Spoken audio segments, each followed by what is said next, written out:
deserve. The 2K Sports pregame show, presented by Sprite. Hey everybody, welcome to 2K Sports. I'm your host, Ernie Johnson, joined by the Diesel, Shaquille O'Neal. Tonight, we'll see the Charlotte Hornets playing against the Los Angeles Clippers. For Los Angeles, this is their first time facing off this season. Last year, they split the season series at a game apiece.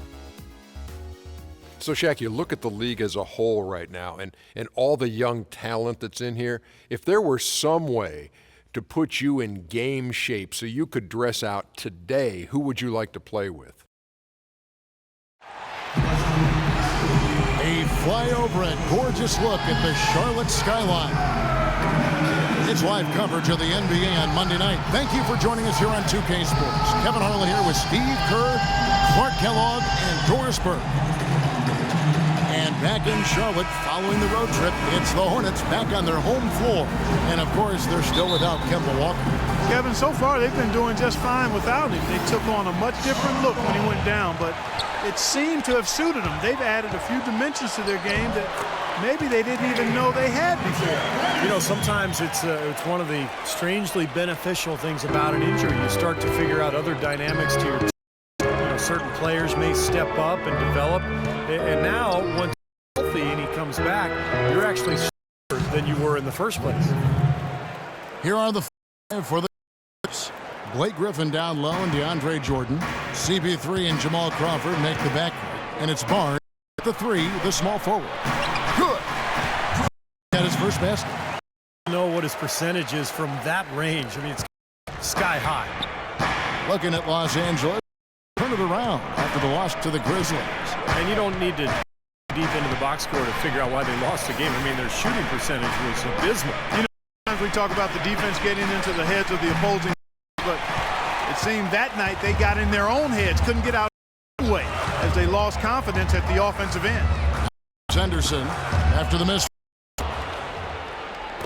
Here we go. Fast break. Crawford's got it. Good, and Paul gets. Not trying to rattle any rims or racks there. Just up and in with the finger. And it's the Hornets with the ball. They come in for a win against the Heat. How about the box score from that game? Accuracy from the three-point line. Remarkable. Yeah, it was a stream of threes that allowed them to repeatedly deflate that crowd. Henderson kicks to Covington. That's good. Covington's got his first points of the night. Yeah, 3 out of 4 from the floor, so a good start for this club.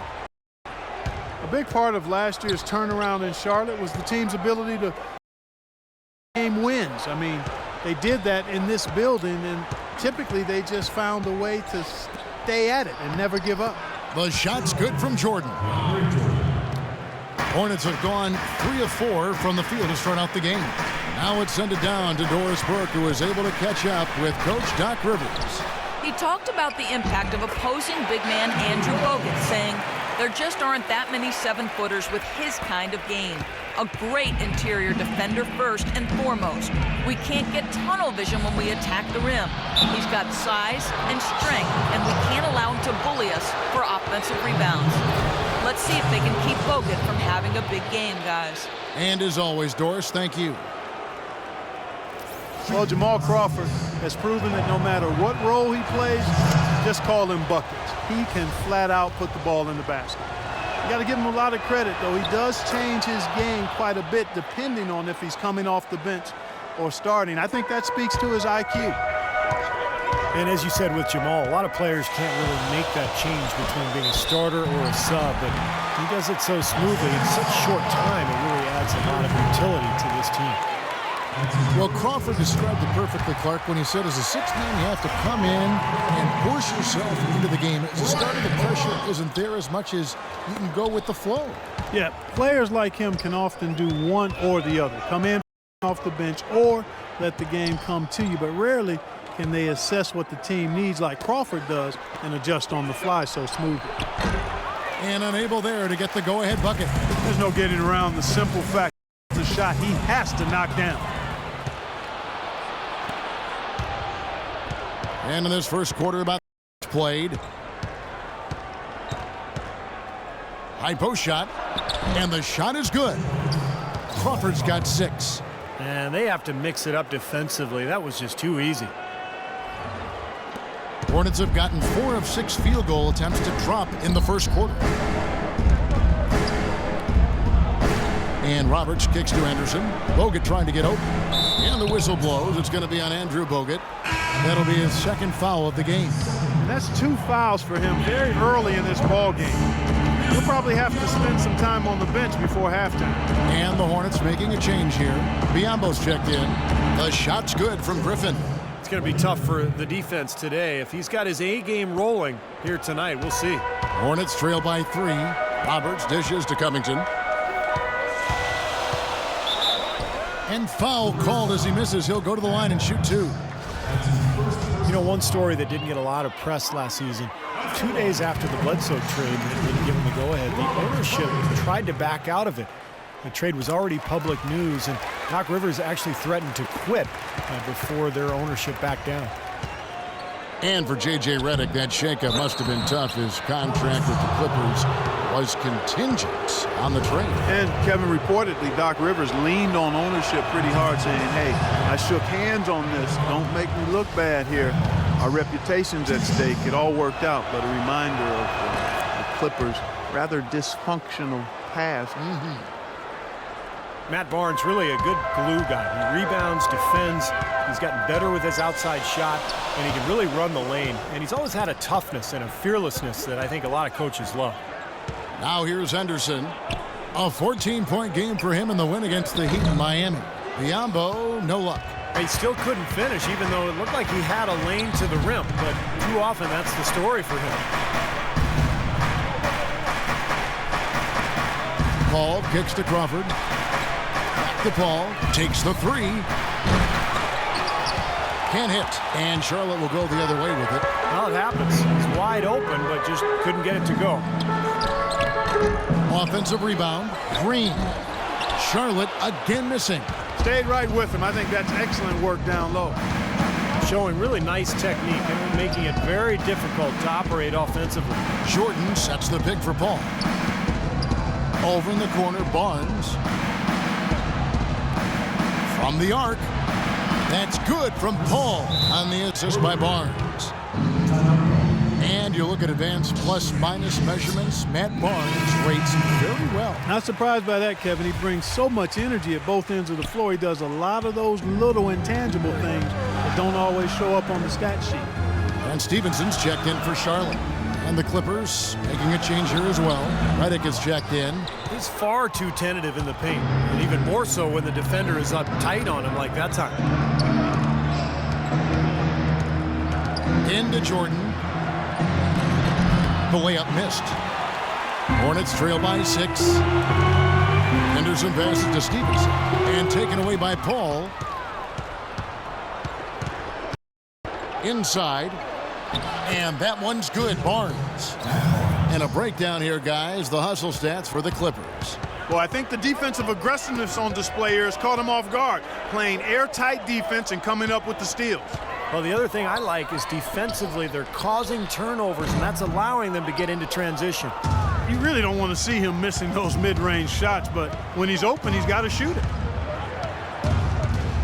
The drive by Paul. A chance there to double digits, but it's off the mark.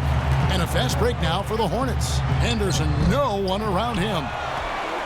A nice shot by Roberts. He was the first one to react to that miss. Excellent anticipation on his part. A hustle play on the putback by him. Outside Griffin. Jordan trying to free himself up. The shot's good from Griffin. Griffin's got 6 points. They've been hot here early, dropping them in left and right. Let's see how long they can keep it going. This is quite a start. Stevenson drives in and stolen by Redick. Here's Paul. And he gets it to go. 5 points in the game. Those defenders look like they're out of gas. I mean, they're getting pushed around on the low block.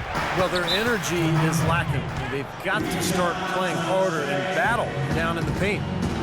Chris Paul is really a basketball junkie. When he's not playing the game, he watches all the games. He has a wall of TVs in his home so he can follow multiple games at once. That is fanaticism. and he actually could be preparing for a job in the studio someday. Charlotte calls timeout. As you guys know, as passionate as Chris Paul is about basketball, I read an interview where he said he might walk early to spend time with his kids. Yeah, I mean, it can be tough missing those moments, but I don't know. Paul strikes me as a lifer. Wouldn't surprise me one day to see him once his plan on. Here's what Charlotte's going. Samuel is checked in for Bismack Biyombo. Miller comes in for Green. Robert Covington's checked for Gerald Henderson. It's Selmans and Roberts. And oh, here are the Clippers. 5-3 by Charlotte. Deep, Turkoglu. And it's trailed by 7. The recheck. Paul. And the shot is. Tell you what, they haven't getting into the swing of things on the boards. Yeah, and even though it's early, I mean, that's a great sign for them for the rest of the game. Now here's Paul. 20 points for the game against the Grizzlies in Memphis. Here's Davis, but he gets it back. And he gets it back. And Redick kicks to Paul. And a foul on the shot. He'll go to the stripe for 2. It's on John Selmans. Los Angeles shooting their 5th and 6 free throws of the game. And over the course of the season, guys, they've shot a very respectable 78% from the line. Yeah, in general, they've been very solid. I mean, free throw shooting isn't something they've had to worry about too much this season, guys. Well, you can count on him, can't you? He seems to knock down free throws consistently all game long. Zeller setting the pick for Stevenson. And it's Zeller atop the key. Pass to Covington. No good with the triple. Clippers leading by 7. Turkoglu kicks to Redick. Here's Hawes. And Stevenson grabs the board. Charlotte has gone 1 of 2 from long range in the first quarter. Puts it up from 7. Here's Covington. And it's going to be 2 free throws. Drew contact on the shot. Way to play in attack mode and get inside. And, you know, if you're on defense and you're going to foul, make sure it's a good one. They did, preventing the and one. On the night, he's gone 2 for 2 at the stripe. And as an 85% free throw shooter, his team has been able to count on him anytime he gets to the stripe. Guys, I like that this is a part of his game that has really been consistent this year. You look at what Covington has done so far. He's already got 9 points. And he's managed to get 4 of his points by way of the free throw line. And that may not be the first thing people notice about his performance, but those are important points nonetheless. You know, an interesting statement came from the mouth of CP3 last year when he mentioned that he feels that Allen Iverson was the most influential player ever. Interesting.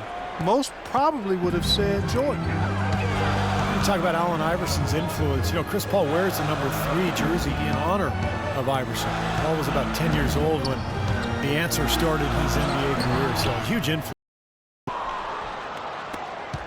Clippers leading by 7. Dishes it to Davis.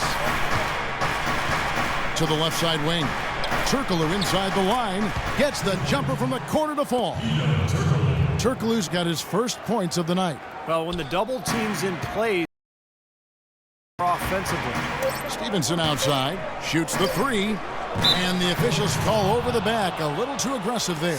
Well, he gave the officials no choice there. Easy call. Went right over the top.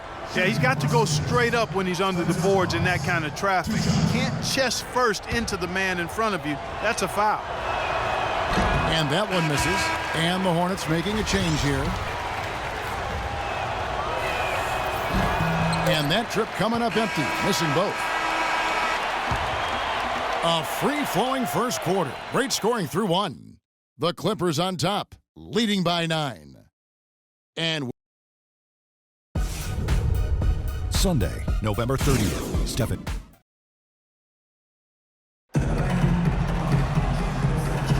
And welcome back. It's been all one-sided so far through the first quarter as our second quarter gets underway. And taking a look at Los Angeles' performance here, Clark and Steve, what have they been doing or not doing?